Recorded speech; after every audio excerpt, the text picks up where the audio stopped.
How to create Wealthsimple tax account.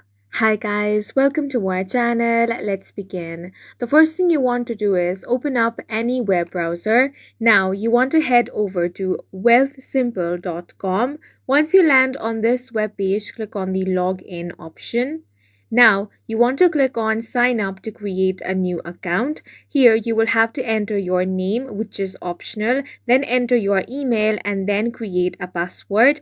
After this, click on the next option. Now, you will have to enter your mobile number. So go ahead and enter that. Once you have entered your mobile number, click on the next option. Now, an OTP code will be sent to you. So go ahead and enter that code over here.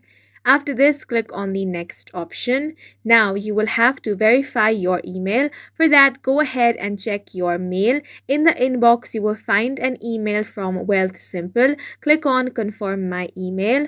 Once the email has been confirmed, click on return to dashboard. As you can see, you will now get to the dashboard. Here you can click on the tax option and then complete the rest of the process. And in this way you can easily create a Wealthsimple tax account. And that's it for this video. If you found it helpful, please make sure to hit the like button and subscribe for more videos like this.